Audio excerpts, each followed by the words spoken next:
This is 365 Sports, powered by Sikkim365.com.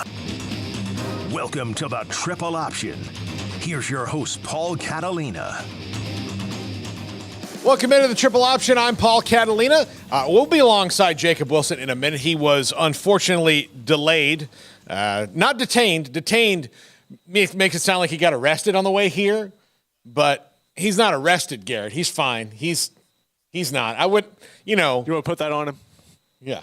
I don't want to put that on him. He had an appointment, ran long. That's fine. And this was such a crazy, crazy football weekend. I don't really need it, other than just you to bounce things off of this first. I don't need our normal co-host because we can just, throw out a game like Notre Dame, Ohio State that you and I sat here and watched in the studio the other night. And for the first time in my life, I felt bad for Notre Dame. That's fair. I think Sam Hartman played elite, but the way that game ended for them, you definitely got a feel for the Irish. Yeah. Ohio State, though, answered the bell. Hey, are they tough enough? Does Lou Holtz calling me out? Oh, yeah, guess what? We're going to hold you to, 16 points or 14 points. And, they played tough. They played really tough on defense. Offensively, both those teams struggled the entire night. It was a really good game, but it was Prove It Weekend, and in Prove It Weekend, we saw some teams, step to the forefront. We saw some other teams step back. I don't think this changes much for Notre Dame or Ohio State.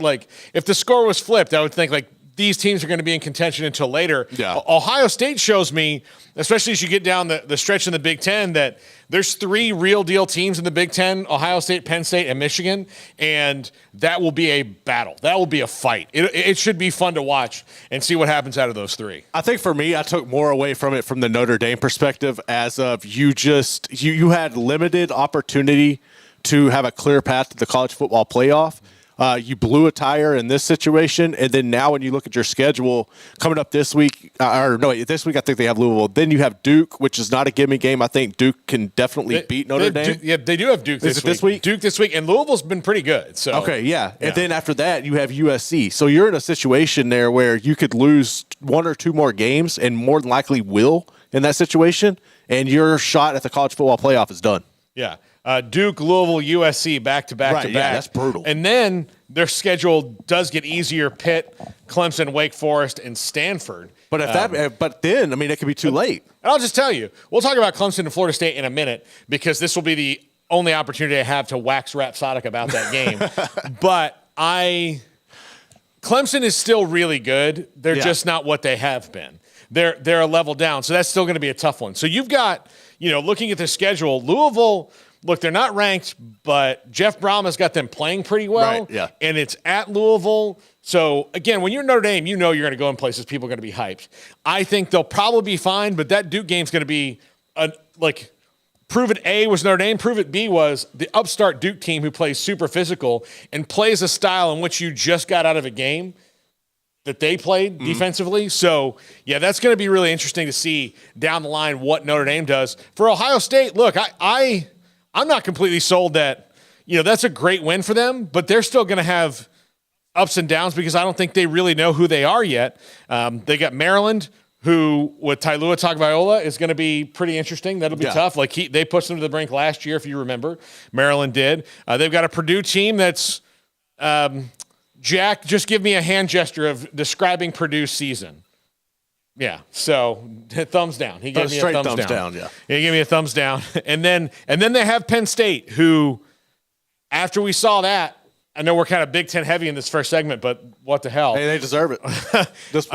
Absolutely beat down Iowa on Saturday night, and 61 total yards of offense for Iowa. Yeah, something ridiculous like that. That's not going to 31-0. Yeah, 61, 75, whatever it was. Less than 100 yards of total offense in 4 quarters. Stupid. And you are trying to say that your offense is fixed? I'm sorry. You can still get punched in the nards there by Penn State, and your offense isn't fixed. Your offense was good against teams that, honestly weren't that good. And then you played one really elite team, and they stroked you. 24. They scored 24 points, 20 points, and then 41 against Western Michigan. So Utah State, Iowa State, Western Michigan, 3-0, roll into their first real test of the season and got wood chippered. Yeah. Absolutely wood chippered by Penn State, who James Franklin has spent the last couple years kind of in the void a little bit, in my opinion. Of course, there are all these, like, he was the guy there are all these rumors about, like, you know, USC or whatever. Look, Penn State is an A-plus job. Absolutely. And there's only a few jobs I would leave Penn State for if I were James Franklin. So, yeah, there's going to be a bit of a void. And look, before James Franklin, there were two other coaches, one of whom went to the NFL, and the other whom was Joe Paterno. And I'm not going to get into the scandal, but, like, Penn State's an administration that appreciates a guy who's just going to be there. So it's very Steelers-esque. Yes. Like you there's very few programs in the nation who approach things the way Penn State does.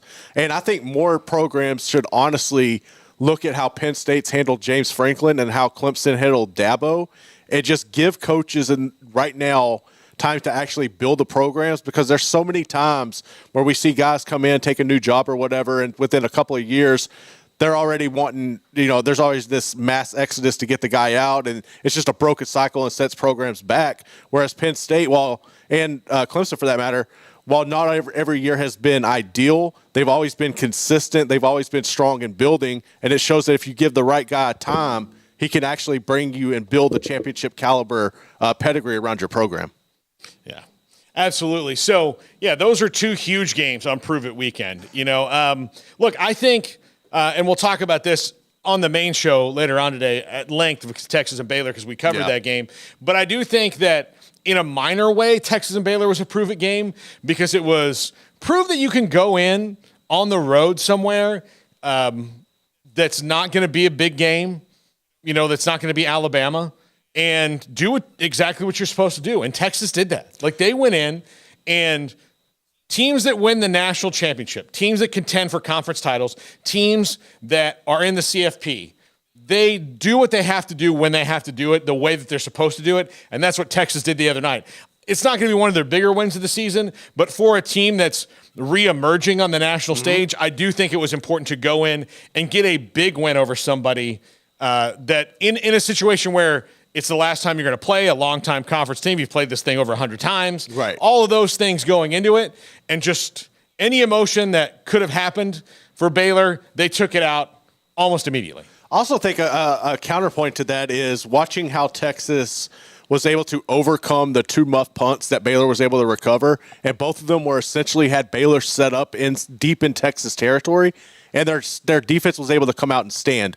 They held Baylor to one field goal opportunity, and then they got like a 6-yard sack. I believe it was a 6-yard sack on 4th and 5 that put Baylor behind the chains, and they came away with nothing. I think just being able to respond. Now, granted, you could probably say, or you could make an argument that Baylor's offense is bad, and they've struggled in the red zone all year long. But to me, for Texas to be able to step up in that point and not let Baylor capitalize on their mistakes is progress in where I think in years past, that's touchdowns easily against Texas, and they're behind the 8 ball. Yeah, absolutely. So, yeah, there are times, like, yeah, muffed punts, like all those things that happened to them, they overcame it and didn't get in the way. Another one on Prove It weekend, Oregon proved who they were. Yeah. I don't think, and we'll talk about this in the last segment when Jacob gets here, but there was no, like, there's no reason to change your mind about Deion and what he's doing. No. Because this was going to happen to them a couple times probably. What he's doing is so unprecedented, but their team is not established yet. They're playing with a ton of momentum and a ton of confidence, but eventually you're going to get into somebody who is got the same momentum, got the same confidence, but is a better team than you. That's what happens in year one of things. Deion took over a team that was 1-11. He didn't take over a team that was 11-1. Exactly. So this isn't that story. This is a different one. So what he's doing, still super impressed. Didn't change anything, but you kind of knew that this might be coming, especially with the deficiencies that they've had through these other games, Oregon, with their defense, which is way improved, which shouldn't be a shock considering that it's year 2 of Dan Lanning, the dude who was part of building Georgia's national championship defenses, and that that Oregon has this prolific offense full of stars like Bo Nix and Bucky Irving and Troy Franklin. I mean, this is a really good team. Oregon looked like a team who is built for a college football playoff opportunity, and Colorado looked like a team who is in their first year. I mean, it was plain as day. I'm not surprised. I don't think anybody, honestly, who realistically looked at the circumstances and everything surrounding both of these teams going into that game should be shocked that Oregon won the way they did. And if they're the people out there, the broken narrative that you'll find on Twitter of, oh, my God, Colorado didn't have Travis Hunter. I'm sorry. You could have 2 Travis Hunters, and he wasn't going to make up 35 points in that game. There's no way in hell that was going to happen. No. Look, he might have made a play or two and made it, down to 28. Yeah, but it wasn't going to close the gap like that. No. Travis Hunter does not block people, nor does he stop people from running the ball immediately. Exactly. If Travis Hunter's making the tackle on a runner, it's either a fantastic play he's made shooting into the backfield, or it's saving a touchdown. It's saving a touchdown because he's a cornerback and he's on offense. He's a wide receiver. Yeah, maybe Shadur can throw one up to him, but when he's under constant duress like he is, that was going to be the problem for them all, and they knew it. You know who knew it? Deion knew it. I do like that he and Dan Lanning kept the little thing. I told him he's lucky he got me this year. And the thing is, they keep it. Like, when are they going to play again? Like, they might maybe a bowl game. That's your only bowl chance. game in the playoff. Yeah, but yeah. So keep it good. Keep it spicy. I'm happy for them to keep it spicy. Yeah. I think that's fine. I'm all for that. Now, that was a huge one, and there was a lot talked about. I don't think the discourse on it has been full of common sense because again, it doesn't change. And look. Colorado and USC are playing this week at 9 o'clock in the morning on the West Coast, and Caleb Williams and that offense. Look, I think Colorado will score more against USC than they did against Oregon. Yeah, they should. I think they'll probably give up the same amount of points because they've given up that same amount of points in every single game this year, save Nebraska. But they've given up points in every game this year. So they're going to give up points. That's what they're going to be.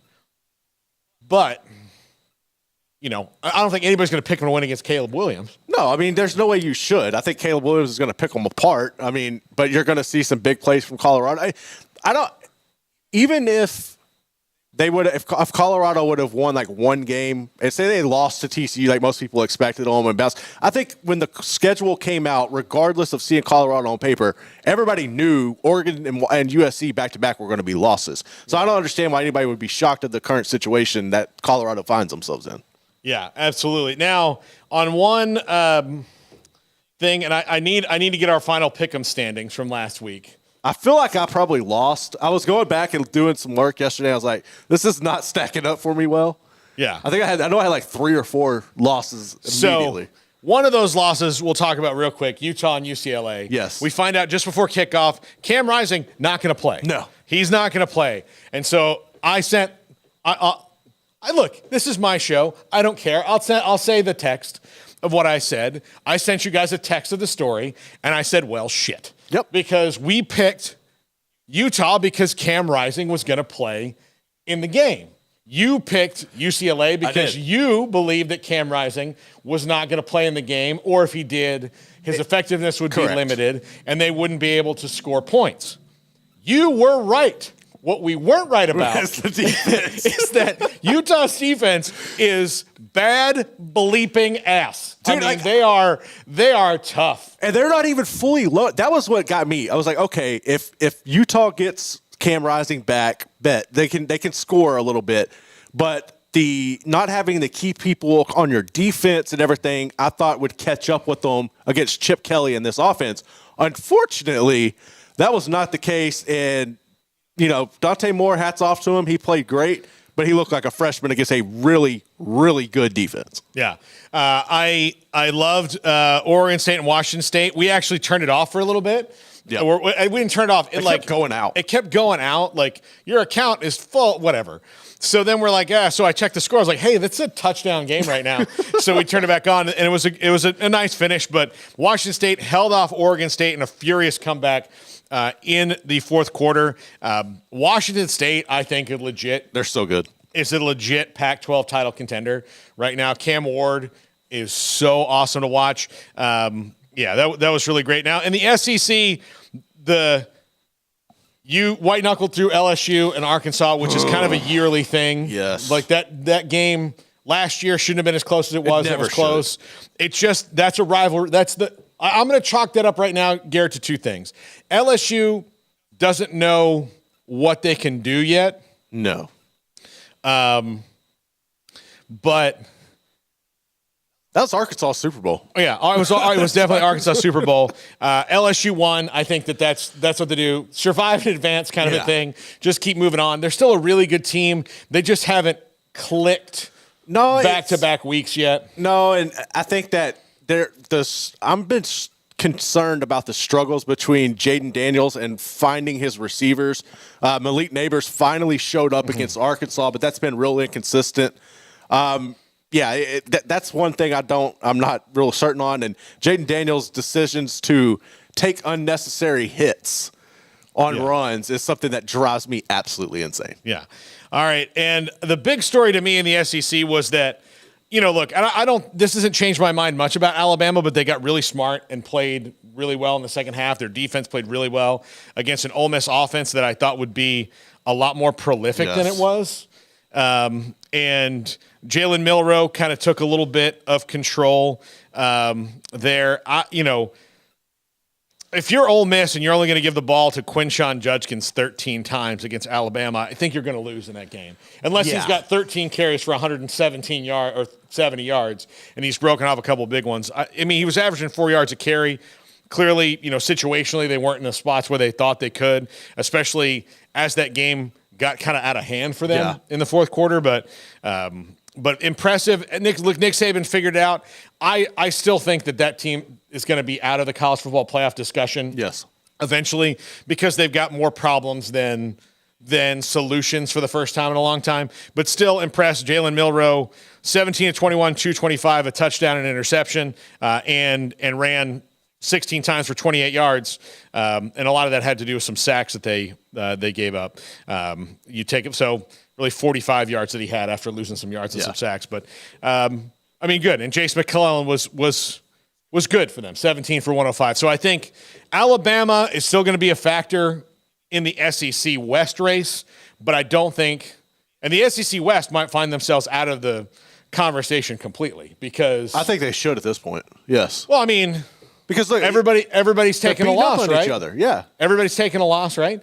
Non-conference or otherwise. Bama's lost to Texas, A&M lost to Miami, LSU lost to Florida State, Mississippi State's lost twice, Ole Miss just lost to Bama. So, they have no more room for error. So whoever, if they want to get in the playoff from the SEC West right now, they're going to have to run the table on the way out. Alabama probably has the best shot at doing that, but I still don't think that – LSU probably has the best shot at doing that. Until this weekend because LSU's going to play Ole Miss. And I do not trust – that's a game where I think Ole Miss has an opportunity – well, if Ole Miss has an opportunity to beat LSU, I'm not completely sold on them. And if they do, then, I think it's Bama's for the taking unless you get that weird scenario where LSU beats Bama and it's a three-way tie. But I think after this weekend we'll have a clear idea of – how the West will shake up in the SEC.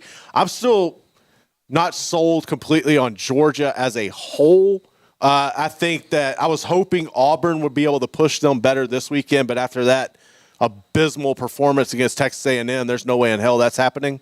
So I think it's kind of Georgia's to run with, and the West is going to find themselves on the outside looking in. Yeah, absolutely. All right, my thoughts on everything else. Jacob should be here in a minute, including Florida State and Clemson, and why this is even worse news for Clemson than than Dabo probably realizes in the exact moment. Also, haven't talked about Oklahoma really gritting out a defensive win against Cincinnati, which could change a lot of things when it comes to the Big 12. The Red River rivalry coming up soon, and Washington Washington might be the best team of the Pac-12, but we're not talking about them quite as enough as we need to. That's all coming up next. This is the Triple Option on 365 Sports. You need things done quickly. But if you're still tying your critical applications together on multiple shared public networks, you've probably been feeling the slowdown. And that's no good for business. A private UPN fiber network can get you and your business moving at the speed of light. Whatever you need, we can build it. Internet, Metro Ethernet, Waves, dark fiber. We deliver custom private networks and are focused on business customers only. Our next generation 100% fiber optic infrastructure offers you low latency and ultra scalable bandwidth with speeds up to 100 gigabit to run your critical applications. Your connection won't be limiting your performance anymore. It's diverse and scalable, so it can grow and change as your business grows and changes. And with a secure carrier-grade private network, you'll have all the reliability you need. Contact UPN today to learn more. Fast just got faster. This is 365 Sports, powered by Sikkim365.com. Welcome to the Triple Option. Here's your host, Paul Catalina. Alongside today's co-host, Jacob Wilson, who, listen, everybody gets a tardy slip. It's fine. You know, you just have to be in detention after school and write on the chalkboard. Hey, that's perfectly fine with me. Yeah. I'll give you the Bart Simpson duty. I mean, I'll write the most colorful language as I possibly can on the vibe here after the show. Yeah. And I don't know how clean you want this to be. No, but, no, it's fine, Jacob. We recapped a ton of it was Prove It Weekend last week. Yes, you and I talked about it on the show last week. It was absolutely Prove It Weekend, and a lot of teams proved it. Some teams didn't. Like, I don't think Notre Dame proved or disproved anything, but they're kind of like, now they're still kind of caught in the, well, now we have to prove something, where Ohio State did. I haven't talked about it yet. I want as many people here for this in case I do get a little veering off the journalistic path here. But Florida State, by far, and not even close, the most important game in Mike Norvell's tenure. Very important game, because if you're going to be the king, you have to kill the king. And 7 years, Clemson has beaten Florida State in a row until a 31-24 overtime win in the other Death Valley on Saturday morning, Saturday afternoon, whatever you want to say, depending on when you were watching that and what part of the country. Where you are in the world. But I had many thoughts on that game. I will tell you, as a fan watching it, I did not enjoy 1 second of it. How could you? If you're a Florida State fan watching that game, you are just an anxiety-riddled stress bubble the entire time. And then, you at the end of that game, obviously you get to pop it and enjoy a little bit. Let me tell you how my day went. Got up in the morning, showered, went to the grocery store. That's the only thing I did before I went. So then I had to watch the game, and then I had to shower again before I came here. Did Xanax sponsor that game, by the way, Paul? They should have. They should have. Oh, my God. And the thing was is you just kept watching Florida State, this team that can be explosive and do explosive things, but Clemson had this great game plan on them, especially offensively. Garrett Riley was just coaching his butt off. And here's what Clemson has now figured out they can do. They cannot beat you over the top. But if you're going to be aggressive on defense and bet on your athletes versus their athletes, they're just going to run slants on you that are pretty indefensible. Like, if you run a good, quick slant route, I mean, it's going to get yards. And so if you also don't have your best, guy in the secondary, Akeem Dent back there, like ready to saw people in half, then they're less lethal over and over again. So Clemson just kind of ran slants and short stuff and, made it work. The dirt raid, as they're calling it. It doesn't hurt when you finally get Will Shipley into the end zone, too. Yeah. So, I got Will Shipley in the end zone. And I've seen much more spectacular Will Shipley touchdowns, but this one felt like a relief to them. Oh, yeah. Yeah. But they got Will Shipley in the end zone. But in the end, two things undid Clemson. When Florida State's struggling, what they have that Clemson doesn't is they can just rely on big play guys to do big play things. And in overtime, that's what happened.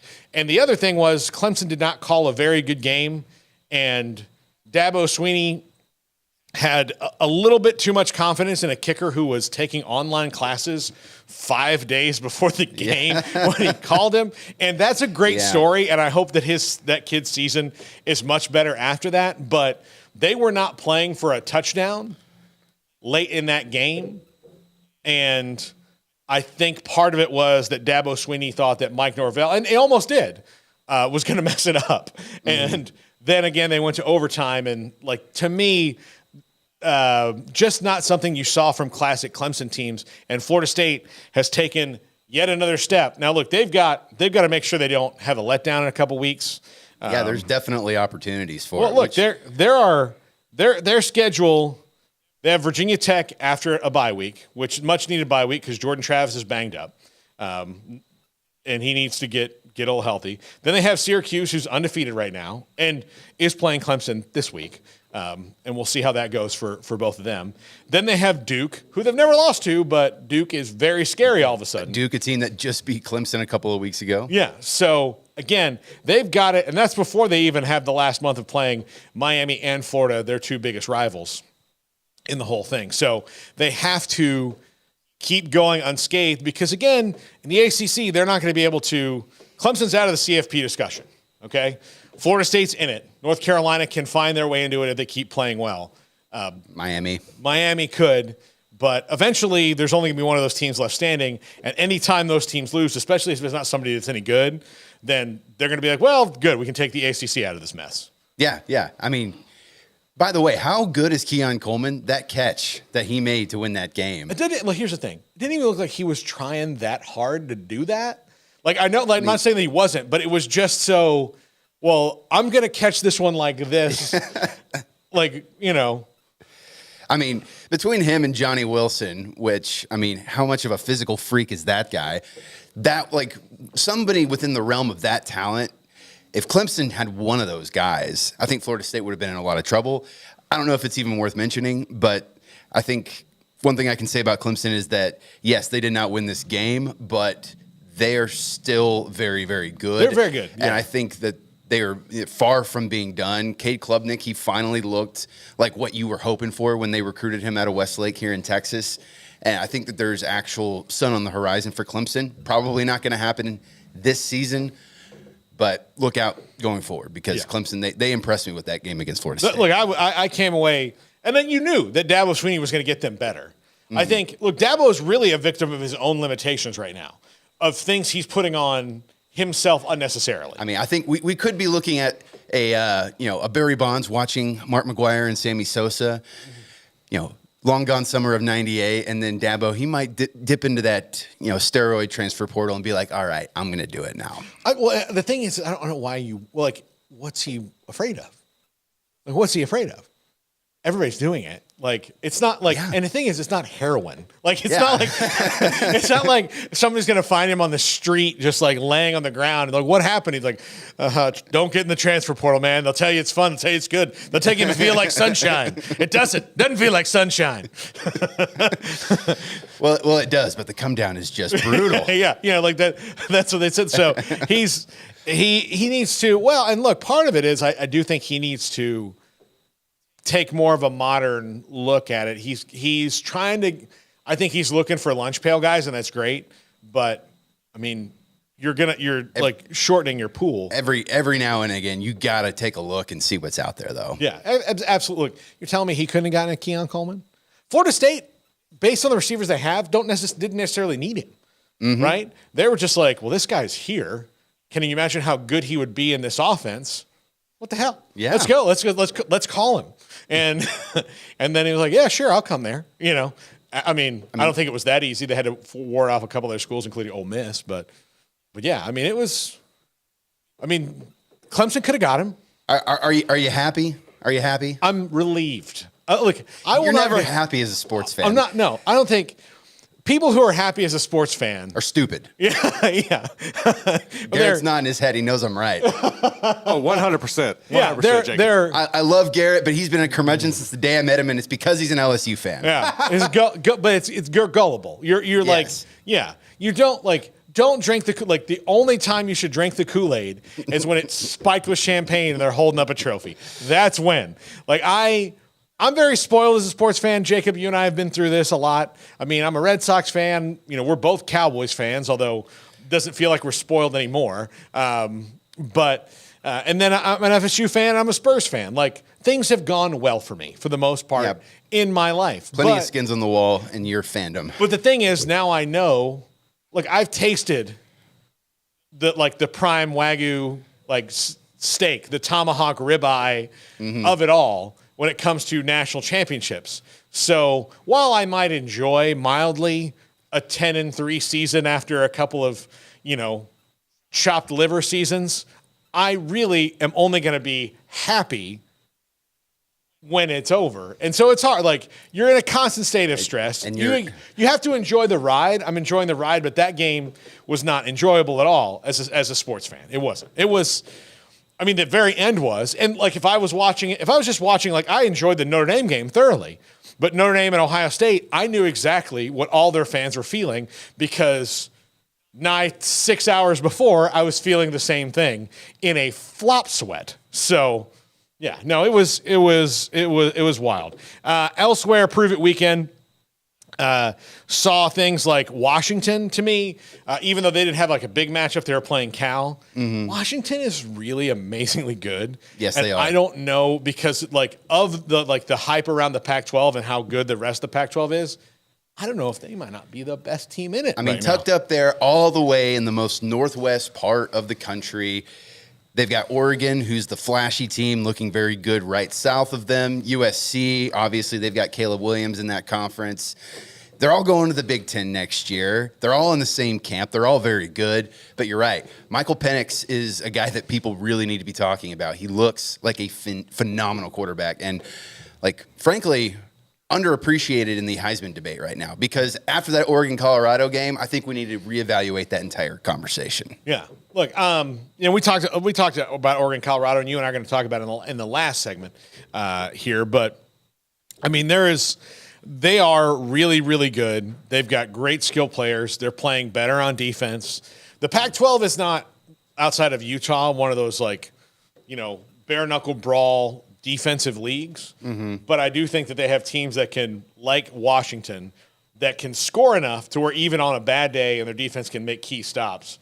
59-32 win over Cal, and really with the game that was over at half. I mean, completely over. Cal was done at half, down 45-12. So I mean, talent alone, I knew that this game was over when it started raining. Mm-hmm. Yeah, absolutely. By the way, old friend Will Nixon, 5 carries, 39 yards in that game for the Huskies. Midway grad.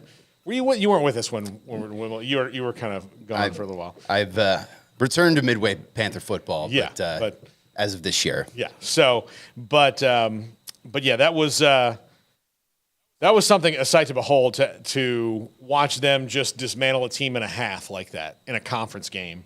Really, really unbelievable. Who else is rolling along? Oklahoma. Let's talk about Oklahoma for a second, Jacob. Okay. Oklahoma has won games 28-11 and 20-6. That means the Venables defense is shutting people down. Now, I don't care if it's SMU and Cincinnati. I don't want to get into the weeds of who they're playing. SMU has a really good offense. But last year's Oklahoma team couldn't win a game only scoring 28 or 20 points. They were a football turnstile. Against anybody. They score 20 points, they're losing that game against anybody on their schedule a year ago.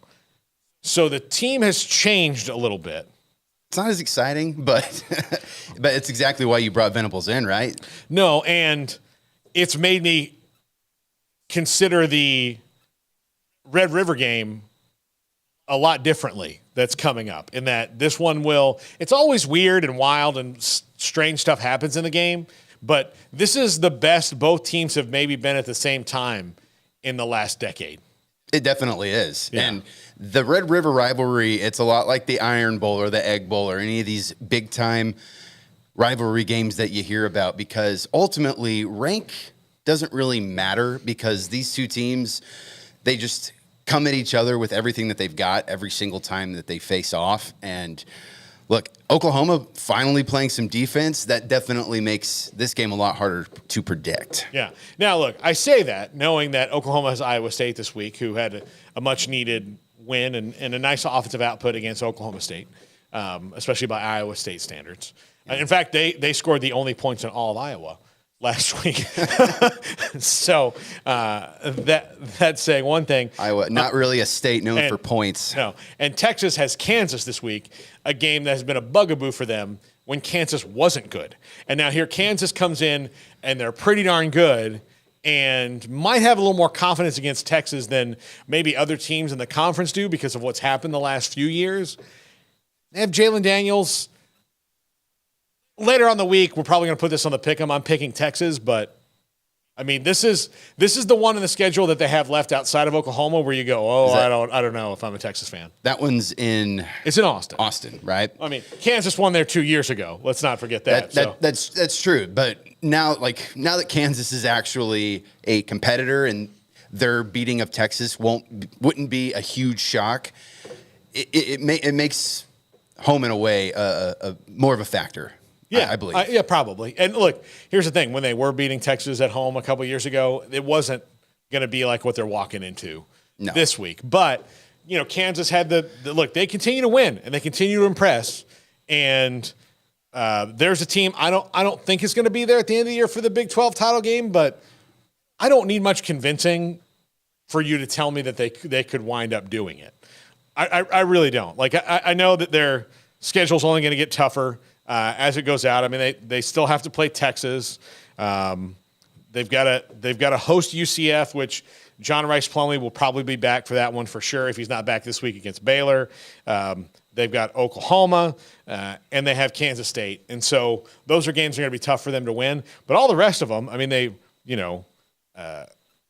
Oklahoma State, Iowa State, Tech, and Cincinnati should be very winnable games because right now we haven't seen much from all those teams.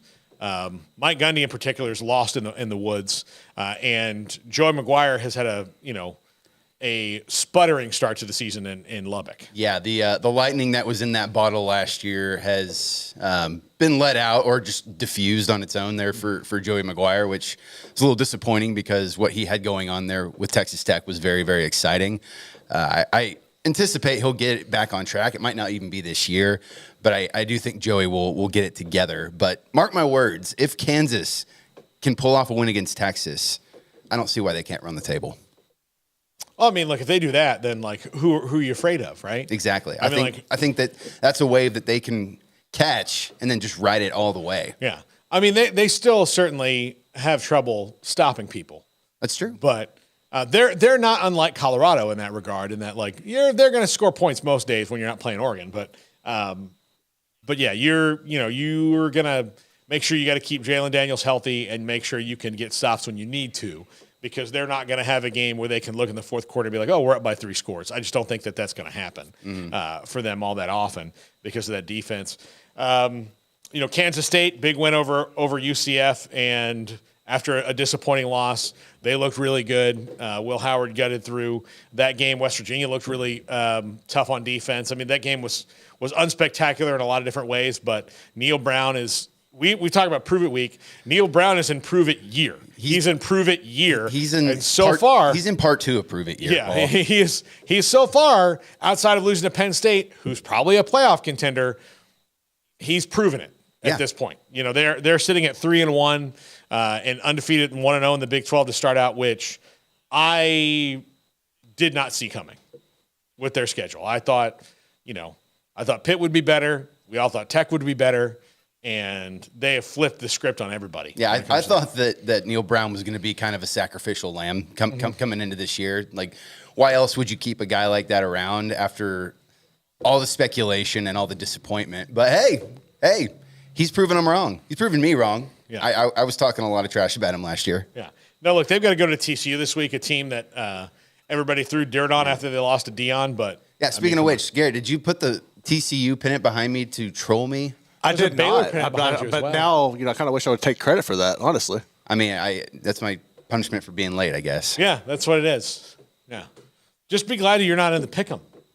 Garrett went 0-5 this week. Balling, get to eat something horrible. Yeah. So, Garrett, what's your least favorite food? Dude, I got so many. It's probably going to be fruit. I'm dreading this. I hate fruit. Fruit? I hate fruit, vegetables. I hate so many foods. It's unreal. Okay. I was Couldn't hoping tell by my figure. What? Yeah. Couldn't tell by my figure. Yeah. Fruit. Well, yeah, you know what? I'm going to pick, like, what fruit could you pick that's a weird one? Dude, I'm telling you, strawberries, I'm not touching no fruit. Oh, what about I dragon hate fruit? Ooh, yeah. That's one that looks like it would be delicious, but it's just is weird. It's weird tasting, and I like it in things. Like if you put it in a drink, like, Yeah. you know. a lot of stuff can taste good after a while if you put it in a drink. No, I mean, like even at Starbucks, they have a dragon fruit, like, tea thing. It's nice, but It tastes like someone chewed up a strawberry, removed the strawberry flavor, and then spat it back out because it's got that weird texture. yeah. How about a mango? I mean, I'm hard pressed on mango. I love mango. Yeah, I love mango, but it's if you've never had it. Have you ever had mango, Garrett?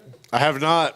Okay. I have not. I don't want to take the chance of like, oh, I hate fruit. And this could be a whole thing. Like, man, I really hate strawberries. And I'm like, ha, dumbass. No, I'm dead serious. Like texture. Everybody likes My main thing strawberries. is textures. I wish I could eat fruits and vegetables. Yeah. You know what I hate is cheeseburgers and French fries. Can't stand them. Bring me 12. I was going to say, I hate chicken fried steak, and I knew if I threw that out there, it'd be a whole thing. But yeah, no. Is there an establishment that you want to go ahead and burn the bridge of a sponsorship with? None that I could think of. Good answer, right? No, chicken fried steak might be funny because he's got to cut it. It's terrible. Yeah, you got to cut it. We'll put it right here on the table and just have him cut it. I'm going to get the lowest end chicken fried steak too. I'm not going to get one. I think you should find something that is made by Swanson. Something from a cafeteria, like a school cafeteria or something. Oh, you straight, bro? That'd be great. That'd be great. So, anyway, and look, I'm going to do this because I'm a benevolent dictator. And I've not gone 0-5 yet. So, I am going to put it an opportunity where we can negotiate out a swap of punishments if they've not been carried out yet. So there might be a punishment swap, but there's got to be some negotiation here. You got to give me something to swap the punishments. All right. So we'll see. I'll put on my thinking cap and text you my ideas. Yeah, we'll have to do that. We'll have to get all the crew in, even the people who aren't in Pick'em, to enjoy some of these punishments and, as a family. Yeah. When we come back, why your opinion of Dion should not change after this week's game. This is 365 Sports, the triple option. If your business is like most, you need things done quickly. But if you're still tying your critical applications together on multiple shared public networks, you've probably been feeling the slowdown. And that's no good for business. A private UPN fiber network can get you and your business moving at the speed of light. Whatever you need, we can build it. Internet, Metro Ethernet, Waves, dark fiber. We deliver custom private networks and are focused on business customers only. Our next generation 100% fiber optic infrastructure offers you low latency and ultra scalable bandwidth with speeds up to 100 gigabit to run your critical applications. Your connection won't be limiting your performance anymore. It's diverse and scalable, so it can grow and change as your business grows and changes. And with a secure carrier-grade private network, you'll have all the reliability you need. Contact UPN today to learn more. Fast just got faster. This is 365 Sports, powered by Sikkim365.com. Welcome to the Triple Option. Here's your host, Paul Catalina. Welcome back to the Triple Option. Paul Catalina and Jacob Wilson here with you. And Jacob, Oregon ran through Deion Sanders. They kind of used a bit of their own medicine against him and, took the hype train and any kind of, trash talk in that. Colorado's players became the epitome of hypocrisy and went out and hopped on the logo after they were all mad at Matt Rule for having the team prayer out on the logo. All those things happened. and Oregon used it as fire and turned Deion's game against him. But there was this whole like national wave of like, see, I told you Colorado sucked, or, what if Travis Hunter was there, or all these excuses. Look, what happened was going to happen to Colorado eventually. Deion and his staff knew eventually they were going to, and they were coaching through a lot of issues that they could coach around, right? So if you are playing teams like TCU, was not very good on defense, had no film to watch, and they caught them a little bit flat-footed and made big plays when they had to with some of their outstanding stellar athletes like Travis Hunter. They made play, and Shedeur showed how really fantastic he was. And then Nebraska, just not very good right now.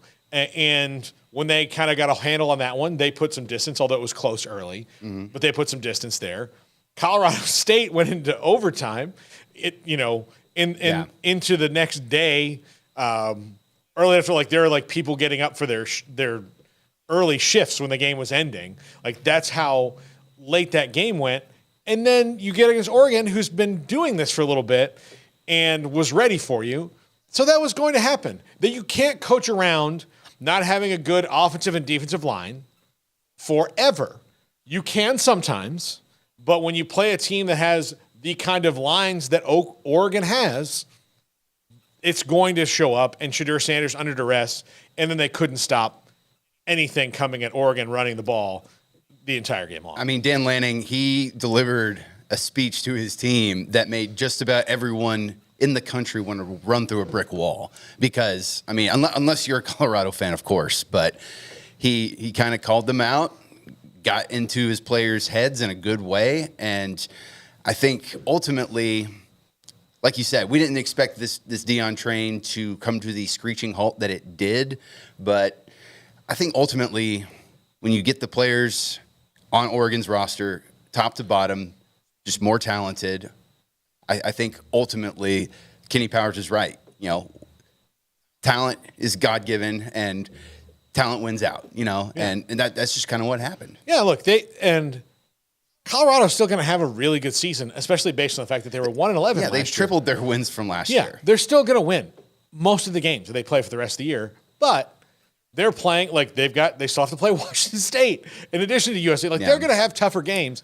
They knew that. And look, part of the thing that Deion is doing with all this bravado is he knew it during his career. If he can distract you with being mad at him for some stupid crap that he said, then he's got you not thinking about the fact that maybe that he's really good. So you're not focused on.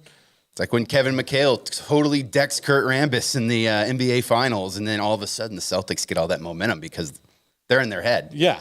So that's part of what he's doing, and he knew he had to do that because he knows this is flying by the seat of their pants a little bit in year one. Yeah. Now, this is also how you get the long term. Nobody. This isn't like GameStop where there was an internet fad and all of a sudden you wake up in the stock market. And it's not quite like dumb money. Turn the whole thing in its ear, right?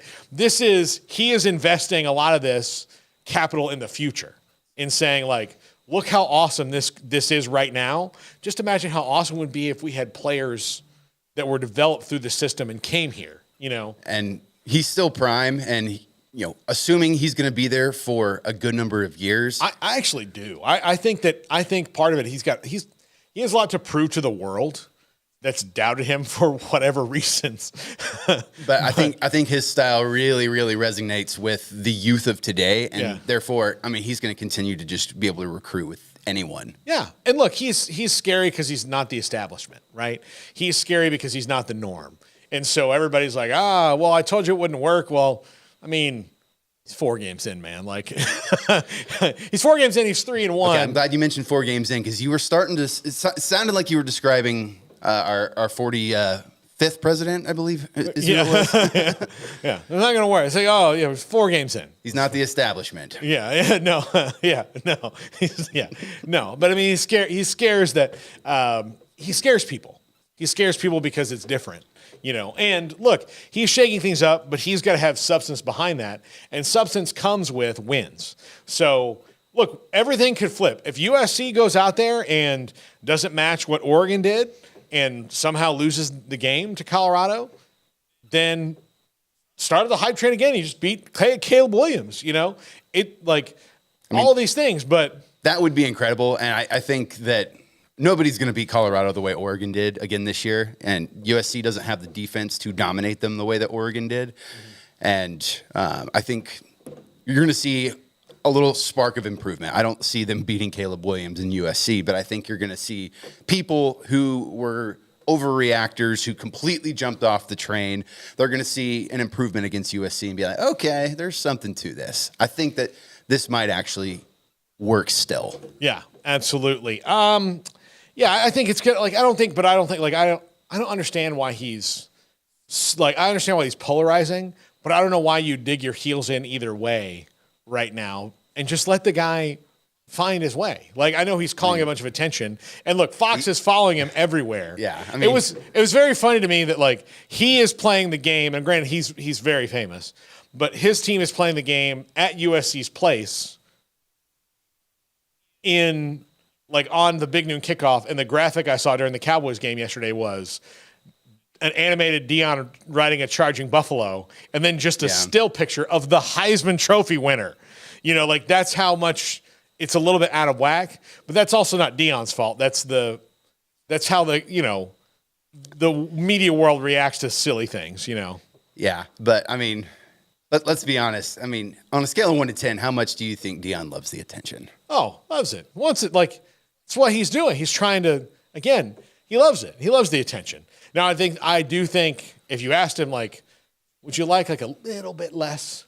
Just so you can manage expectations a little bit better, then he might say yes. Do you think it's wrong of me to say that, Deion, be the flashy prime time man that you are, always have been, but make sure your players keep things in perspective, because I think the fact that they went out on Oregon's field and danced on their logo, I think that if the team is buying into all the hoopla that the public is buying into, I think you might have a little bit of a problem. Well, I would look if I were Deion, and I don't know how he's going to handle that, but I would have been probably a little upset about that. But you guys have to earn that. I don't think. Look, here's the thing. I don't care about teams dancing on other teams' logos. It happens all the time. But if you do it, you better damn know. You better know. And that's the thing. I agree with you on that. Look. You cannot, and I would tell my son this, Shadur, buddy, this is why you're 5th in the power rankings this week.